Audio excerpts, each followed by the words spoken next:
Yo, what's up pala sa inyo mga tol? Welcome back po muli sa aking channel. Ito mga tol, may nagtatanong sa akin na okay ba kumuha ng pasalo o assume balance na grab ready na kahit legit pa yung case number niya o nasa portal mga tol. So ito, bibigyan kita ng idea base sa aking experience at naranasan ng mga kakilala ko. Bali itong sasakyan ko kasi mga tol ay ito po ay assume balance at kilala ko po yung may-ari nito. So anong nangyari mga tol? Bigyan ko kayo ng idea. Ito mga tol, para hindi sumakit ang ulo nyo at hindi nyo maranasan yung naranasan namin. Itong sasakyan na to, sa akin na lang, di na tayo lalayo. Itong sasakyan na to ay grab ready na at legit. Nasa portal po ang case number nito. So bali, yung dating may-ari nito, siyempre wala pa akong alam, wala pa akong idea. Kumbaga, nakadepende at tiwala na lang ako dun sa dating may-ari nito.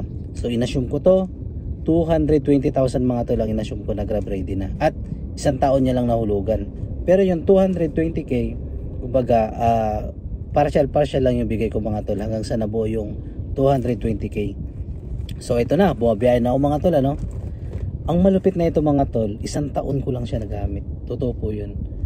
Na-dismiss po ang case number na ito. Kaya nga kung matatandaan nyo, nung mga nakaraan, halos 2 buwan ako walang upload, no? Tungkol sa Grab. Dahil na-dismiss po ang aking case number dito sa Grab. So, tinanong ko yung may-ari, bakit na-dismiss? Diba ang usapan natin, grab ready? Bakit ganun?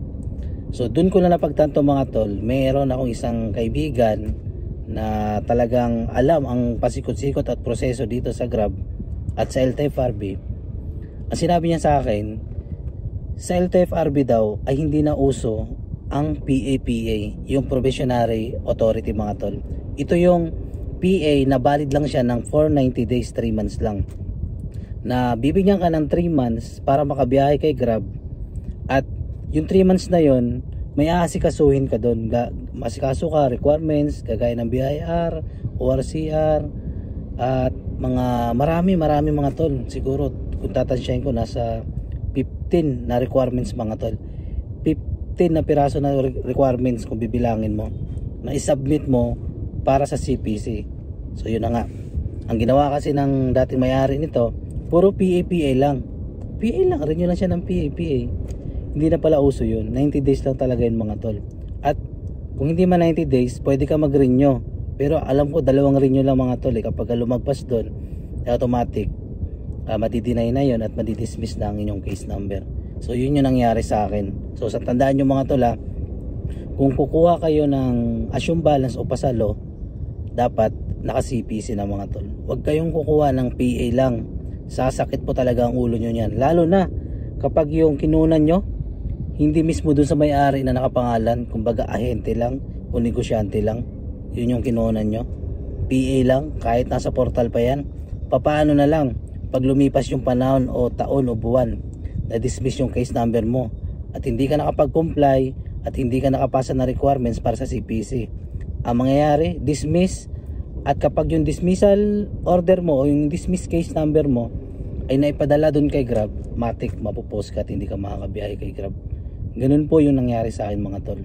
At buti na lang ako nagpapasalamat dahil meron ako isang kaibigan at kakilala mga tol na nakabalik ako kay Grab, pero matagal talaga mga tol.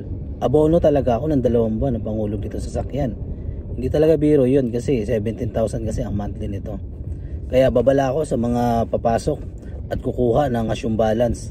May 2 akong kasama. Yung isang kasama ko 1 year na, hindi pa nakakabiyahe ngayon, hanggang ngayon kay Grab mga tol, dahil dyan sa dismissal na yan. Kaya ingat mga tol at pag-isipan nyo mabuti at magtanong. Pag-aralan nyo mga tol. Mahirap sumugal sa bagay na hindi mo pa masyadong alam, kagaya na nangyari sa akin. So buti na lang ako nagpapasalamat sa Panginoon at kahit papano nakabalik ako sa Grab at nakakabiyahe ako. Malaking bagay kasi itong Grab mga tol. Ihambing mo pa yung lahat ng application dyan, katutumbasan lang ni Grab na isa yan. Maniwala kayo sa akin mga tol. At mga tol, ang PA kasi, sa mga nagtatanong, ano ba yung PA? Ano ba yan? Yung PA kasi parang temporary na prangkisa lang yan na valid for 90 days. Na kapag hindi ka nakapag-comply, nakapagpasa ng requirements, talagang madidinay o madidismiss ka. At merong hearing yan mga tol. Parang ano yan parang hearing. May hearing kapag may kaso. Hearing kayo. Parang gano'n yan. hinihiringan yan mga tol. At kapag ka nag-okay, na-approve lahat ng requirements mo, marireleasean ka na ng CPC. Yung CPC na yon valid for 2 years. Pero ang recommend ng aking kakilala, dapat bago mag 2 years, halimbawa 1 year and 6 months, dapat i-renew mo na yung CPC nyo, yung pinaka-prangkisa ng inyong sasakyan. Dahil kapag inabot kayo ng 2 taon mahigit at hindi nyo na-renew, ganun din ang mangyayari, madidismiss pa rin ang case number nyo, mawawala kayo sa portal at mahihinto yung biyahe nyo. At napakatagal mga tol bago makabalik kay Grab. Napakatagal ng usad dyan sa LTFRB. Ang tagal ng usad ng papel, inaabot ng ilang buwan, 1 taon pa nga mga tol. Kaya sa makukuha ng assume balance na Grab ready na, kahit legit pa yan, ingat kayo dyan mga tol. Ingat kayo. Parang awa nyo na, huwag na kayong tumulad sa akin. At marami na nangyayari, baka hindi lang ako, 2 kasama ko ganun, dismiss. Sayang po talaga ang pagod, effort, ang pera na inipon yun sa mahabang panahon. So ayun lang mga tol, sana nagkaroon kayo ng idea. Siguro ang may papayo ko sa inyo, kung kukuha kayo ng Grab ready na, dapat naka CPC. At dapat yung nagpapasalo ng sasakyan, dapat sa kanya nakapangalan, para pag may kailangan na requirements, mabilis nyo maasikaso kasi kakilala mo yun, nandyan lang Paano na lang kung nasalo mo yung sasakyan, hindi pala dun sa nakapangalan na pinagsaluhan nyo. Kumbaga, ang sinasabi nila, third party. Kumbaga, pangatlong may-ari, pangatlong pasalo na sa'yo. Parang nangyayaring ganun mga tol. Ingat kayo dun, huwag kayo magpapaniwala dun sa mga ganun. Nininegosyo lang kayo ng mga yan. Kaya mahirap mga tol, kasi sa LTFRB hindi pinapayagan ng hindi anak, hindi magulang, hindi asawa. Kapag ka hindi ka asawa, hindi ka anak, hindi ka magulang, doon sa nakapangalan sa papeles ng papel dito sa ORCR, hindi ka pwedeng maglakad ng prangkisa doon kay LTFRB.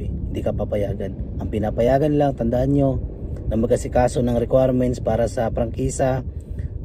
Ang pinapayagan lang, ulitin ko, ang anak, asawa, magulang. So ayun lang mga tol. Kaya ingat kayo at God bless. Sana nagkaroon ng idea tong tanong na to. At malaking bagay tong content na to mga tol, para sa mga wala pang alam, nangangapa pa at wala pang idea dito sa kalakaran ng Grab. So ayun lang mga tol. Maraming salamat at ingat kayo palagi dyan. Sa mga nakakuha na ng assume balance na Grab ready na nasa portal, hindi na po uso ang PEPA mga tol. Kailangan nyo na mag-comply para sa CPC, para hindi magkaroon ng problema pagdating sa hinaharap. At dapat yung kinunan nyo ng sasakyan, dapat makipag-coordinate sa inyo. Makipag-coordinate. Hindi yung kapag ka may problema ka, tinawagan mo, mahirap nang kontakin. Kung kukuha man kayo ng ganon, ng assume balance na Grab ready na, gumawa kayo ng kasulatan na kapag ka nagkaroon ng problema at nawala sa Grab platform, ang mangyayari, ibabalik mo yung sasakyan at ibabalik yung pera mo. Ipanotaryo mo yun at malaking bagay yun mga tol. Pero dapat siguraduhin nyo lang kung sino yung nakapangalan dun sa sasakyan na yun. Dapat doon kayo makipag-transaction. Huwag kayong dumaan sa agent o sa mga nininegosyo kagaya ng ibang mga tao. Nininegosyo nila bumibili ng sasakyan kahit hindi man sa kanila nakapangalan, ipinapasok sa Grab hanggang PA lang, tapos sasabihin case number, o ito Grab ready na, biyahe ka na. Tapos pag nagkaroon ng problema, tatalikuran ka na. Huwag ganun, ingat kayo. So yun lang mga tol, maraming salamat. At sana nagkaroon kayo ng kahit papano konting idea. Ingat kayo dyan, God bless at magandang araw po sa inyo.